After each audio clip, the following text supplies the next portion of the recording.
Apa untuk menutupi kasus ini kemudian Sekretaris Bappenas menyalahkan masyarakat karena kebanyakan makan ya? Waduh, maling teriak maling dong kalau gini sampai segitunya.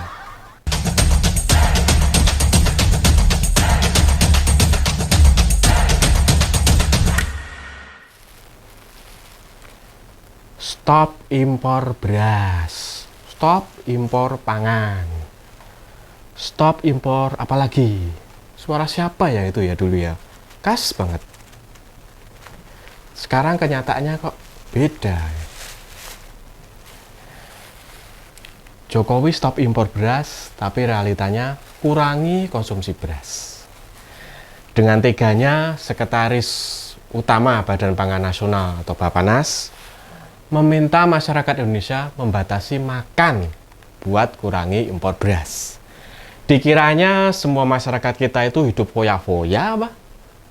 Lawang kasus stunting dan gizi buruk saja masih banyak di Indonesia. Sampai-sampai selama periode kedua Jokowi, pengentasan kemiskinan difokuskan ke penurunan angka stunting. Sampai-sampai Presiden terpilih aja mencanangkan program makan siang gratis karena pasti sebelumnya sudah sangat paham bahwa masyarakat Indonesia memang masih banyak yang hidup di garis kemelaratan. Buru-buru mau makan bergizi. Mungkin makan cukup aja belum sampai. Masa orang Bappenas gak tahu? Dari sini kita tahu, mereka-mereka yang mengelola pangan bisa jadi memang sekelompok orang yang tidak peka dengan masalah-masalah di masyarakat. Salah satu kegagalan Jokowi selama 10 tahun ini memang gagalnya masyarakat Indonesia untuk berswasembada pangan, alih-alih mandiri pangan. Pemerintah biasanya akan berdalih adanya perubahan iklim yang mengancam kegagalan panen di semua sektor pertanian dunia, adanya pandemi, adanya krisis ekonomi dunia, bla bla bla bla bla bla. Faktanya, krisis pangan memang terjadi, tetapi terutama di wilayah-wilayah yang makanan pokoknya gandum. Ini karena Ukraina dan Rusia sebagai penghasil gandum utama dunia sedang dalam carut-marut peperangan. Lah Indonesia, makanan pokoknya aja beras, padi bung. Dan yang sangat memalukan, meski luas wilayahnya jauh lebih besar dari Thailand dan Vietnam, produksi beras kita kalah dari dua negara yang cuma seupil dibanding Indonesia. Masih mau menyalahkan iklim dan keadaan dunia. Di era Jokowi, ketahanan pangan bukan prioritas, entah karena alasan apa. Pembangunan sektor pertanian masih ditempatkan di bawah sektor ekonomi lainnya, terutama pertambangan. Mungkin kalau ada sedikit concern pada hal yang berbau bertani, pemerintah Jokowi memilih untuk mengembangkan perkebunan sawit yang lebih komersil. Akibatnya, sektor pertanian makanan pokok makin terpinggirkan. Banyak petani beralih ke sektor lain. Akibat makin tipisnya penghasilan dari pertanian. Profesi petani makin sulit untuk dapat hidup layak. Yang lebih parah, petani hanya menerima bagian kecil dari keuntungan produksi. Keuntungan terbesar justru dinikmati pelaku di luar usaha tani. Para makelar atau kasarnya para lintah darat. Kesalahan pemerintahan Jokowi di sektor pangan tidak cukup di situ saja. Disahkannya Undang-Undang Nomor 11 Tahun 2020 tentang Cipta Kerja menghilangkan banyak pasal perlindungan pada petani atau nelayan terkait dengan kebijakan impor pangan. Liberalisasi pangan, ujung-ujungnya ya impor gila-gilaan itu.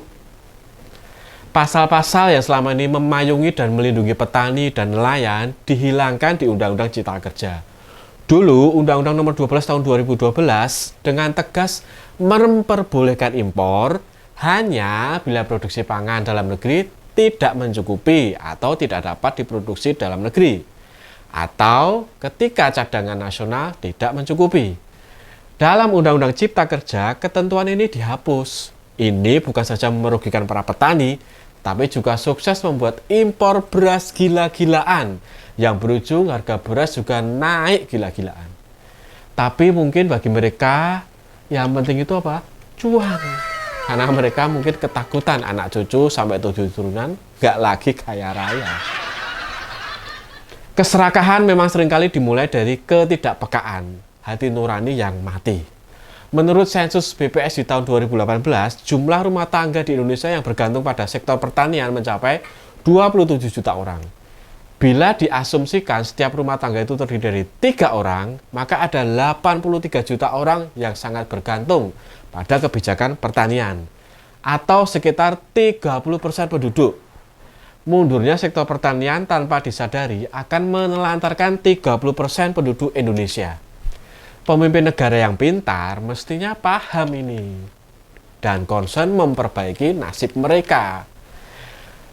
Tapi mungkin memang dibiarkan miskin ya, biar tetap dibosohi dengan bansos dan salam tempel. Disadari atau tidak, masyarakat miskin inilah yang kemudian sangat mempengaruhi buruknya kualitas demokrasi kita. Padahal kualitas demokrasi yang buruk ini makin menghambat pertumbuhan ekonomi dan kesejahteraan yang kita idamkan selama ini. Sebuah lingkaran setan yang tak pernah berhenti. Yang lebih menyakitkan, bukan cuma teganya Sekretaris Bappenas ini menyuruh masyarakat mengurangi makan, tetapi juga apa yang dipertunjukkan Jokowi dengan mengundang influencer-influencer ke IKN, bukan hanya karena besarnya uang negara yang dihambur-hamburkan demi pencitraan tersebut, tetapi juga pameran pesta makan mewah yang dilakukan Jokowi dan para influencer tersebut. Mulai dari pesta sushi sampai pesta barbeque yang mahal. Apa jangan-jangan sebenarnya Sekretaris Bappenas ini mau menyindir Jokowi ya dan para influencer di sana itu, tapi kurang tegas. Jadi dikiranya yang disalahkan malah masyarakat yang makan foya-foya.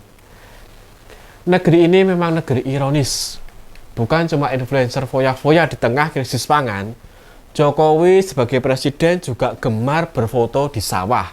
Walaupun ternyata Jokowi gagal menata pertanian Indonesia. Mulai dari harga pupuk dan alat pertanian yang gila-gilaan, irigasi yang gagal mengairi sawah-sawah rakyat, sampai kebijakan impor yang kini tak lagi pakai syarat. Bisa kapan saja, meski pangan sedang melimpah di Indonesia. Belum lagi kasus-kasus yang menimpa urusan-urusan ketahanan pangan, mulai dari food estate yang gagal. Kerugiannya bukan cuma pemborosan anggaran, tetapi juga deforestasi. Penggundulan hutan gila-gilaan yang menjadi pemicu naiknya suhu global. Indonesia kalau apes bisa dipersalahkan dunia kalau terjadi penaikan suhu global. Dan ini, hati-hati, di level dunia dianggap kejahatan kemanusiaan. Badan Pangan Nasional sendiri tidak lepas dari masalah. Kepala Bappenas Arief Prasetyo Adi dan Kepala Bulog Bayu Krisnamurti baru-baru ini dilaporkan ke KPK terkait dugaan korupsi berupa markup impor beras yang merugikan keuangan negara. Apalagi dugaan besarannya jumbo, super besar. Direktur Eksekutif Studi Demokrasi Rakyat atau SDR, Hari Purwanto sebagai pelapor menjelaskan ada 2 pelaporan yang dibuat. Pertama, dugaan tindak pidana korupsi berupa markup impor beras. Dan kedua, masalah tertahannya beras di Tanjung Priok atau demurrage. Ada beberapa bukti yang dilampirkan dalam pelaporan ini.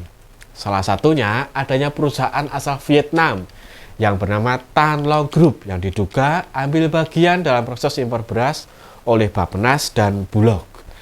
Ada dugaan pelanggaran tata kelola, itu hanya menguntungkan pihak tertentu. Diperkirakan kerugian negara yang timbul atas dugaan korupsi ini mencapai 2 triliun rupiah. Wow, serem banget.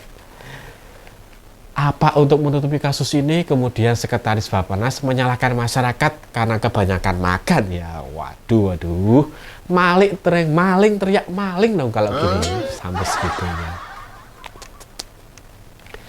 Adib mengatakan evaluasi tersebut penting karena masih ada perlu melakukan pendalaman dan dikaji ulang bagaimana sistem mekanisme impor beras.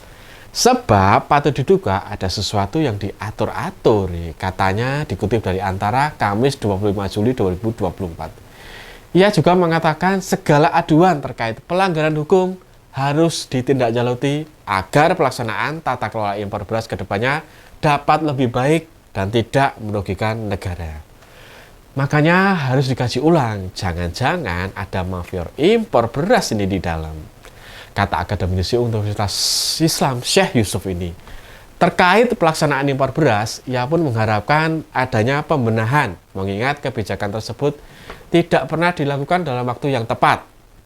Karena impor selalu berdekatan dengan musim panen. Hal ini menunjukkan bahwa tata kelola impor beras kita masih bermasalah.